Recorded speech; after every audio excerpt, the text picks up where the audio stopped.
Good morning everyone, कैसे हैं आप सभी। तो आज देखते हैं 11 दिसंबर 2025 का करंट अफेयर। तो शुरू करते हैं क्वेश्चन नंबर 1 से। International big cat airlines IBCA का 19वां सदस्य देश कौन बना है। तो यहाँ पे हम देखते हैं इसका आंसर क्या है, रूस। कौन सा देश बना है इसका 19वां सदस्य, रूस बना है।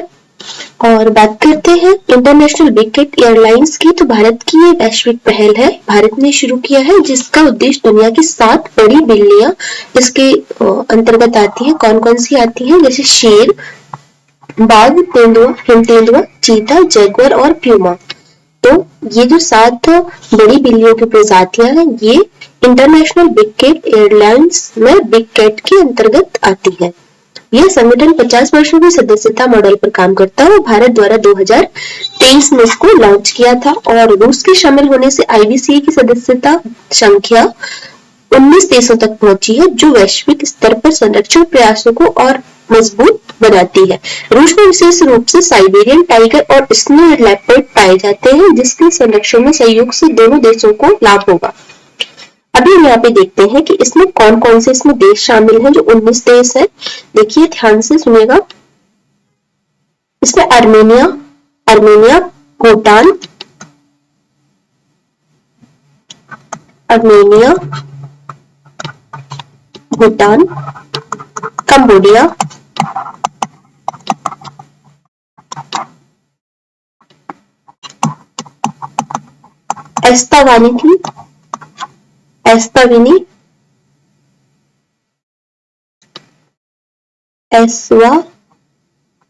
एस्वातिनी, है ना। एक मिनट में यहाँ पे सही करती हूँ इसको।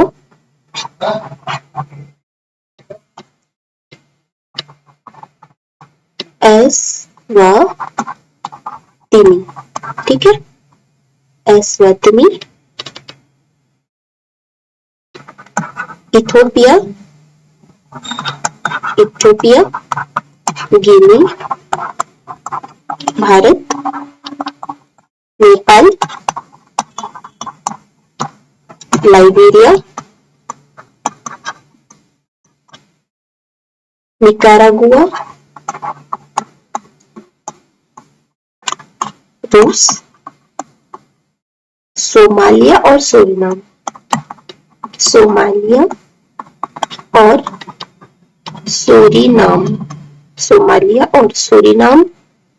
और इसके साथ में एक और देश है अंगोला। 19 देश इसमें शामिल है। अभी हम देखते हैं क्वेश्चन नंबर 2। IMF के अनुसार दुनिया का सबसे बड़ा रियल टाइम पेमेंट सिस्टम कौन सा है। तो ये UPI इंडिया IMF की आधिकारिक रिपोर्ट में भारत का UPI विश्व का सबसे बड़ा real time digital payment system बन चुका है। UPI पर हर दिन 40 करोड़ से अधिक लेन देन होते हैं और यह दुनिया के सभी रियल टाइम सिस्टम के सम्मिलित लेन देन से भी अधिक है। यह NPCI द्वारा 2016 में लॉन्च किया गया था और आज 100+ विदेशी प्लेटफॉर्म पर भी स्वीकारा जा चुका है। UPI की खास बात है इंटरऑपरेबिलिटी, फ्री ट्रांसफर और QR आधारित भुगतान और 24/7 उपलब्धता। IMF ने इसे आर्थिक समावेश, फाइनेंशियल इंक्लूजन के लिए एक वैश्विक मॉडल बनाया हुआ है। इंटरनेशनल मॉनेटरी फंड के बारे में यहाँ पे हम देखते हैं। इंटरनेशनल मॉनेटरी फंड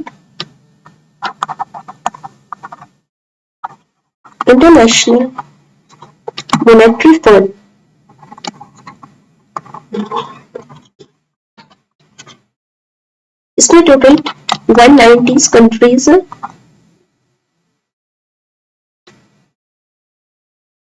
और ये क्या करते हैं, ये फाइनेंशियल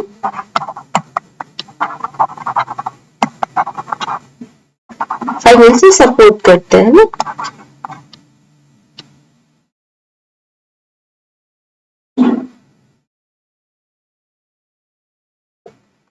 और ये कब से इसने शुरू काम इसका स्टार्टिंग कब से हुआ था, 1945 से। 1945 से इसने काम शुरू किया था। और किस सम्मेलन से इसमें शुरुआत हुई थी, तो 1944 से ये बैटन वुड्स सम्मेलन में इसका गठन हुआ था। Bretton woods.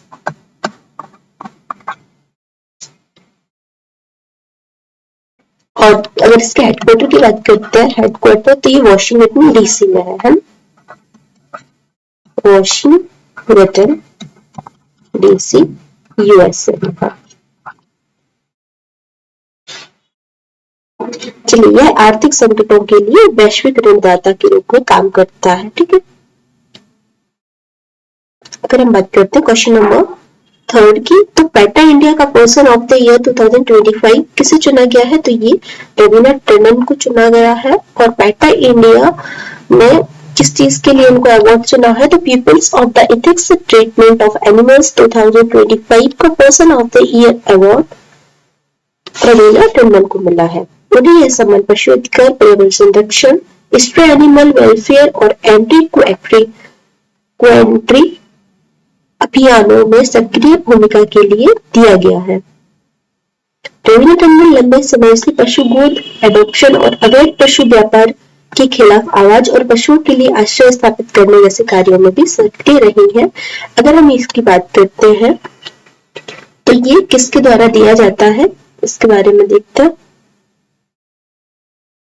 देखो,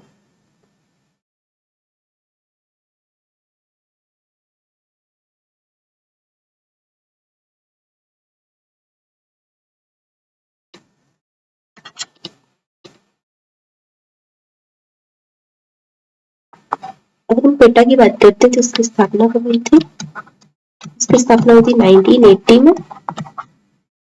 और इसका हेडक्वार्टर किधर है? Virginia USA. वर्जीनिया यूएसए में इसका हेडक्वार्टर है। और इसका मोटो है, जानवर हमारे नहीं है कि हम उनका उपयोग प्रयोगों, भोजन, पहनावे, मनोरंजन या किसी भी प्रकार के दुरुपयोग के लिए करें। चलिए, अभी हम देखते हैं और यहाँ पे छोटी सी बात और देखते हैं कि पेटा जो अवार्ड है वो भारत में भी किन किन लोगों को मिल चुका है। तो यहाँ पे हम देखते हैं जैसे कि जो पेटा है 2024 में किसको मिला था? आदर्श शर्मा को मिला था। 2024 में आदर्श शर्मा को मिला था। और 2023 दिया मिर्जा को मिला था। दोनों ही भारत से बिलोंग करती है ना, इन दोनों को मिला था।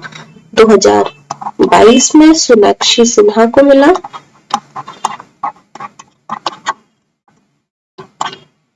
और 2021 आलिया भट्ट को मिला था।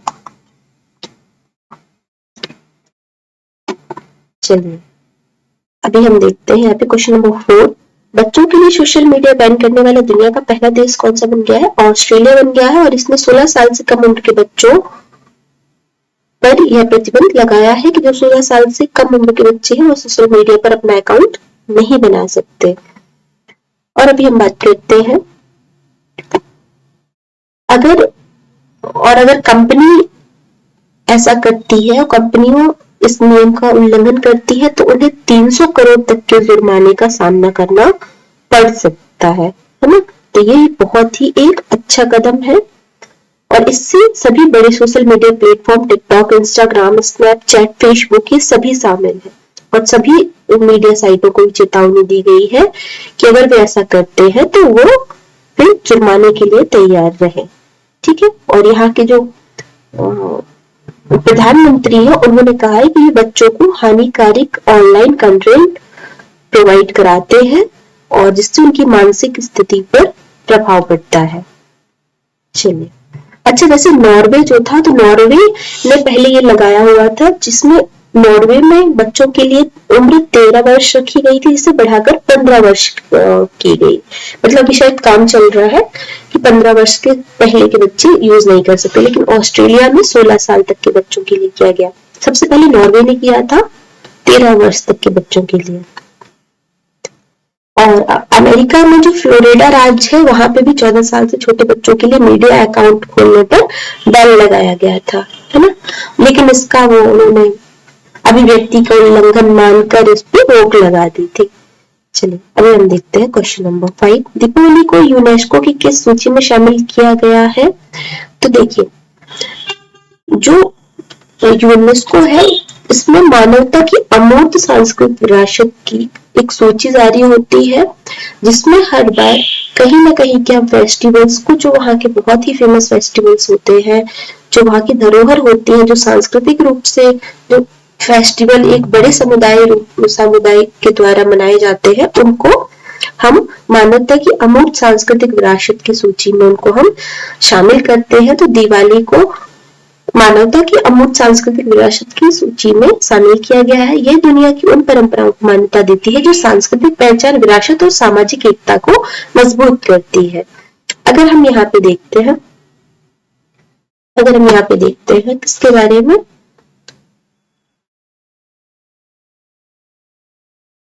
देखिए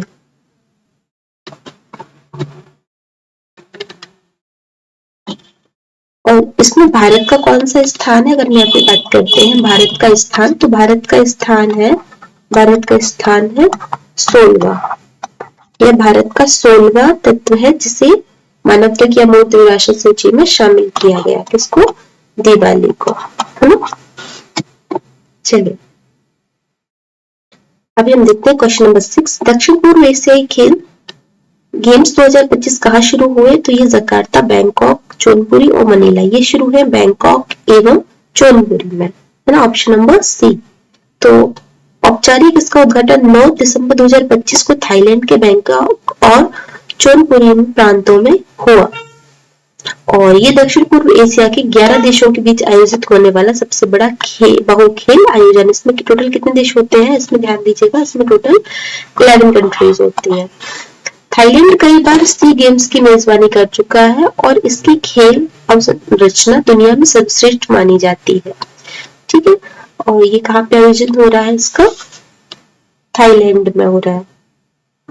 और कितने देश इसमें शामिल हो रहे हैं टोटल? इसमें 11 दक्षिण पूर्व एशियाई देश शामिल हो रहे हैं और ये कब से कब तक चलेगा? ये 11 से लेके 20 दिसंबर 2025 तक ये चलेगा। चलिए, और ये इसका जो स्थल है कौन से, किस जगह पे हो रहा है? राजमंगला नेशनल स्टेडियम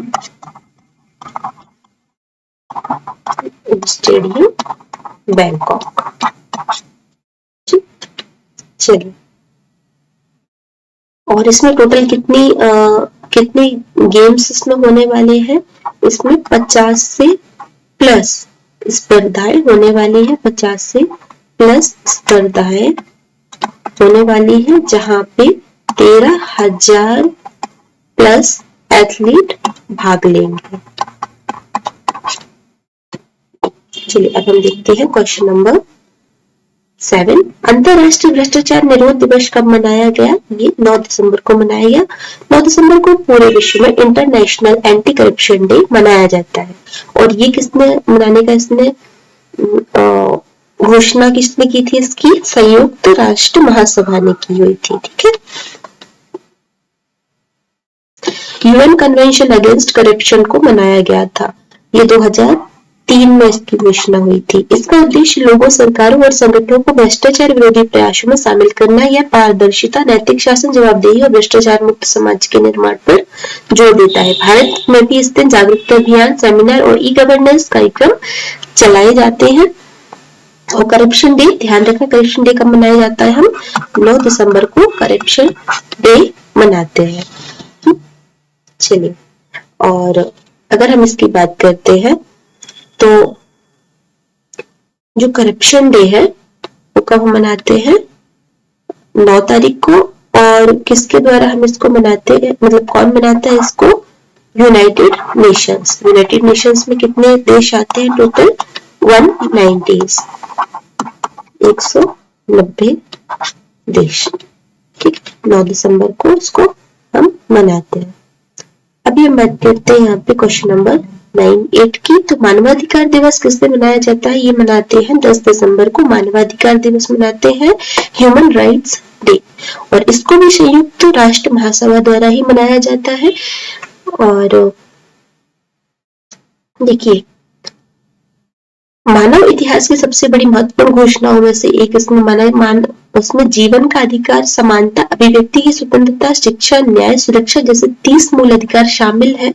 इस दिन वैश्विक स्तर पर मानवाधिकारों की संरक्षण, जागरूकता और उल्लंघन रोकने के लिए अभियान चलाए जाते हैं।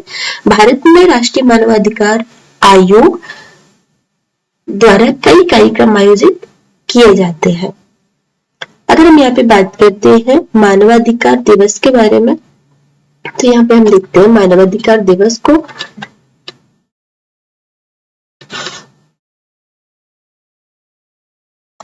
Human rights day. ठीक है, तो ये कब सेलिब्रेट करते हैं? इसको 10 दिसंबर को हम इसको सेलिब्रेट करते हैं। और इसमें टोटल कितने आर्टिकल हैं? अच्छा, अगर हम बात करते हैं तो यूएन की जो ह्यूमन राइट्स के लिए जो संस्था काम करती है उसमें टोटल कितने आर्टिकल्स है? इसमें 10 आर्टिकल्स है टोटल, है ना। इसमें टोटल कितने आर्टिकल है? 10 आर्टिकल्स है। क्या लिख दिया ये? 10 आर्टिकल, है ना, 10 आर्टिकल्स है। चलिए अब हम बात करते हैं क्वेश्चन नंबर 9 की। चेक गणराज्य का नया प्रधानमंत्री कौन बना है? तो आंद्रेस बाबिस। अरबपति उद्यमी आंद्रेस बाबिस ने चेक गणराज्य के नए प्रधानमंत्री के रूप में शपथ ली है। वे पहले भी देश के प्रधानमंत्री रह चुके हैं और अपनी पार्टी ANO 2011 के प्रमुख नेता है। ठीक है, तो ध्यान रखिएगा कौन बना है? आंद्रेस बाबिस, है ना। चलिए अगर हम यहाँ पे बात करते हैं 2025 में और कौन कौन से न्यूली प्रेसिडेंट और PMs कौन कौन से किन किन का अपॉइंटमेंट हुआ है, तो वो हम देख लेते हैं यहाँ पे थोड़ा सा।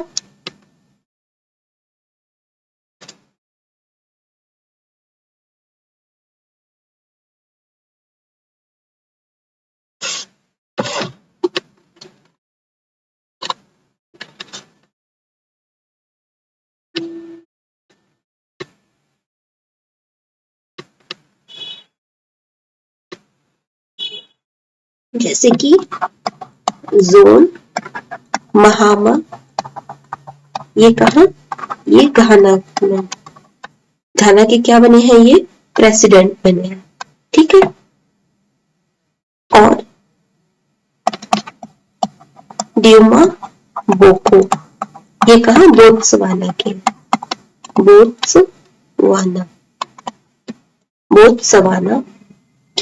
प्रेसिडेंट बने हैं। और कैश शेट्स कहाँ के बने हैं? ये ट्यूनीशिया के बने हैं, ट्यूनीशिया के। ठीक है, और पॉल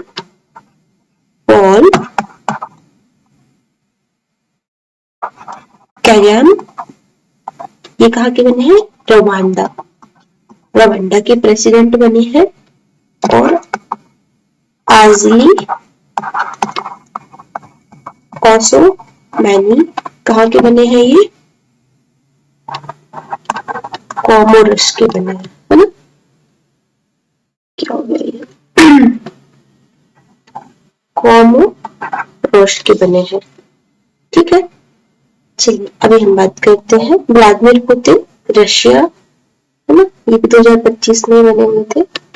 बात करते हैं चराईचुंग महोत्सव की। तो चराईचुंग महोत्सव किस राज्य में मनाया गया? ये असम में मनाया गया, है ना, और मांजुली जिले में मनाया गया। कहाँ पे? मांजुली जिले में बनाया गया, मांजुली द्वीप में। मांजुली विश्व का सबसे बड़ा नदी द्वीप है। असम की वैष्णव संस्कृति का केंद्र माना जाता है। यह स्थानीय जनजातीय समुदाय की परंपराओं में संगीत, कला, लोक गीत और आध्यात्मिकता का प्रतीक है। यहाँ पे हम देखते हैं जो मांजुली है, अगर मांजुली की बात करते हैं तो ये दुनिया का सबसे बड़ा नदी द्वीप है। क्या है? दुनिया का सबसे बड़ा नदी द्वीप है ना, सबसे बड़ा नदी द्वीप है। ठीक है, और नॉर्थ ईस्ट इंडिया में और भी बहुत सारे त्योहार मनाए जाते हैं। जैसे कि अगर हम आसाम की बात करते हैं तो एक तो बिहू हो गया, है ना। एक तो आसाम में कौन कौन से मनाए जाते हैं? एक तो बिहू हो गया। और बिहू कौन कौन से होते हैं? एक तो रोंगाली बिहू हो गया, है ना, और भोगाली बिहू हो गया। और दूसरा मनाते हैं हम अम्बुबाची मेला। कौन सा? अम्बुबाची मेला। असम का है एक और अम्बुबाची मेला। और मांजुली हो गया। ठीक है, ये असम के प्रमुख महोत्सव। चलिए अभी हम देखते हैं नेक्स्ट क्वेश्चन। चलिए अच्छा, यहाँ पे हमारे क्वेश्चन यहाँ पे खत्म होते हैं। आपको क्लास कैसी लगी कमेंट करके बताइएगा और मिलते हैं अपनी नेक्स्ट क्लास में। धन्यवाद।